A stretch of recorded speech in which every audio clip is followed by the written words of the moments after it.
Hello, everybody. We're now in week 7, so we're just kind of chugging along through this fall semester. We're approaching midterm time, so if you're behind on any assignments, I would recommend that you go ahead and get those done because midterm grades would be entered in another couple of weeks or so, and then we have to go from there. So bear in mind that if you're missing any quizzes, I don't reopen those because you should be signing in every week and doing some kind of work, and the quizzes are high. Make sure that happens.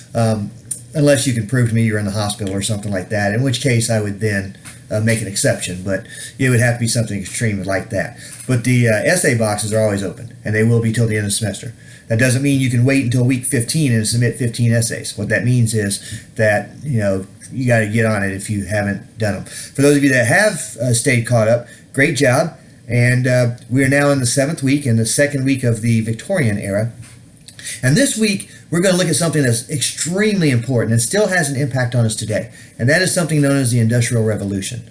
So I'm sure you may have heard about it in your history classes or something like that. But the Industrial Revolution really changed the world from a society that relied on farming and bartering to the society we know today, which relies on manufactured goods and retail stores and things like that.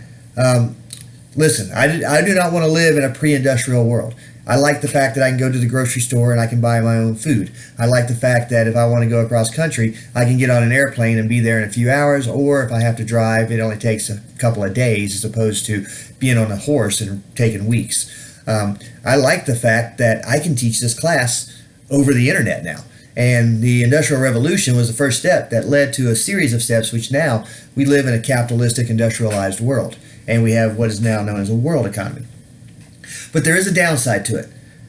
Capitalism and industrialization has a very, very dark side.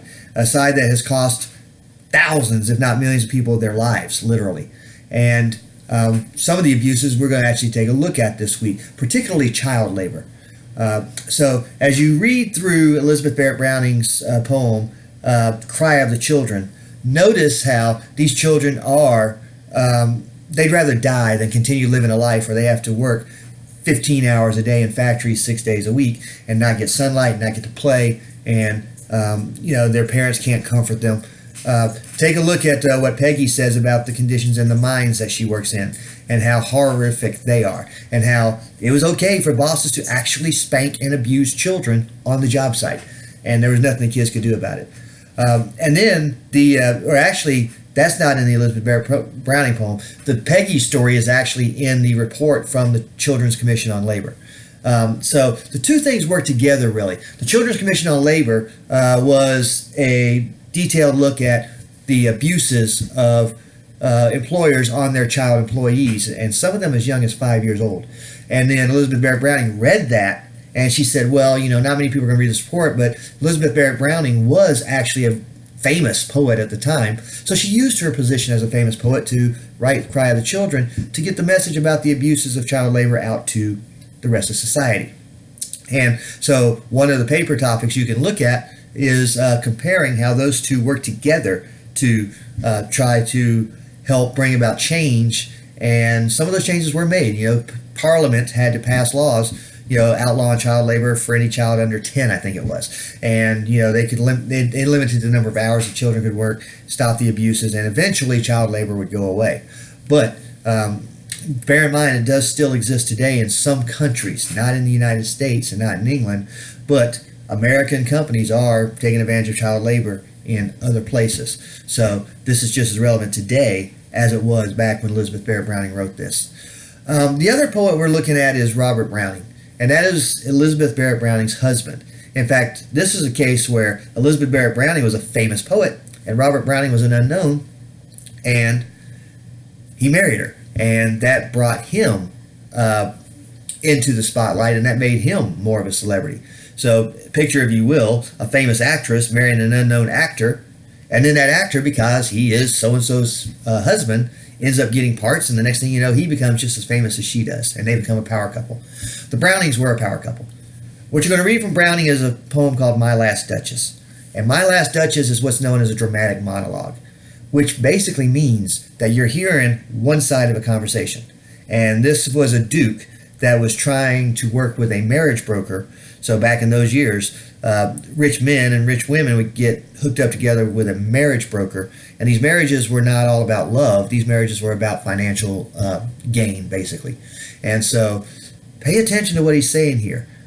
He's talking about this former Duchess who's only still around in a painting in his art gallery, and he's a big-time art collector. And he tells this marriage broker all about how jealous he got because she would look at other men and because she smiled at other people and appreciated everything. But he kind of looks like a real jerk as he's doing this. And he's saying, this new Duchess has to understand that she's my Duchess. She's not everybody else's Duchess. And you never hear any of the marriage broker's responses. So sometimes it'll sound like the Duke is answering a question. Well, he is. You just don't know what the question is. You have to kind of fill in the blanks on your own. So that is My Last Duchess by Robert Browning. So the Industrial Revolution plus the dramatic monologue by Robert Browning. This is one of my favorite weeks. I really believe that a lot of the topics that were brought up in the Industrial Revolution are still just as relevant in the world today. Not just child labor, but a lot of things about capitalism and industrialism, which is a wonderful thing overall. But that dark underbelly is something we have to be very aware of and try to stop from happening. And so I look forward to seeing what you guys have to say in this week's readings.